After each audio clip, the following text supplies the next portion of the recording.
Parents and caregivers have a different view of time than autistic adults.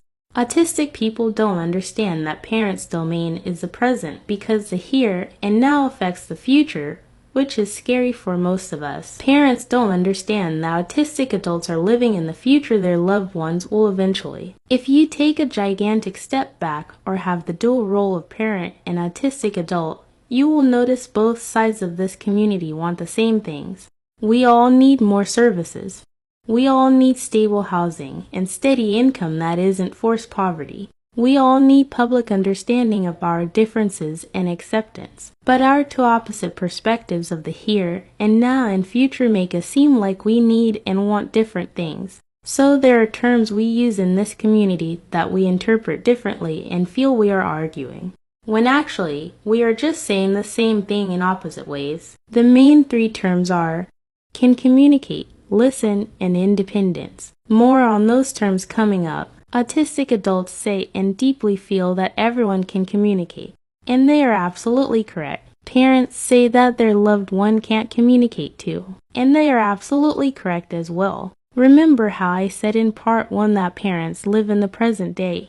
Well, that's out of necessity of the role of a parent. If you ever hear parents say they are concerned for their child's future, what they are really saying is, I am afraid the things I am doing or not doing right now could determine my child's entire future.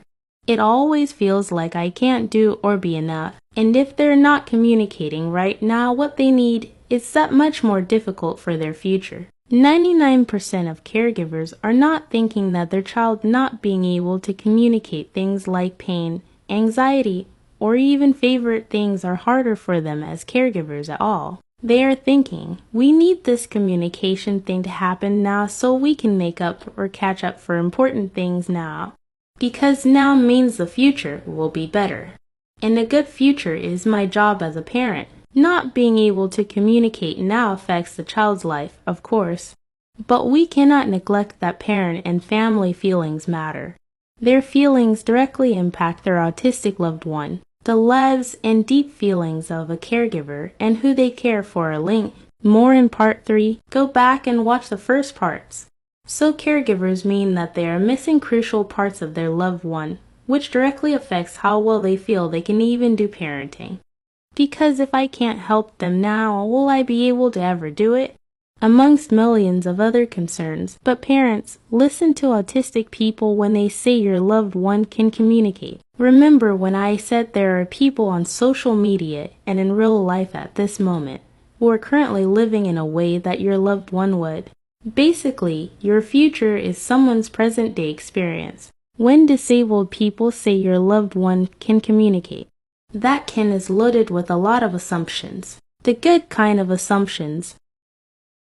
We know that, yes, your loved one is already communicating. We mean this, but also beyond. We know that your loved one has the ability to communicate.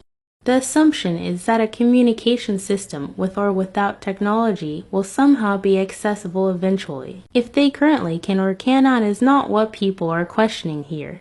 Communication rights are important. And so, autistic people would never allow that C word to be spoken or assumed that word is can't.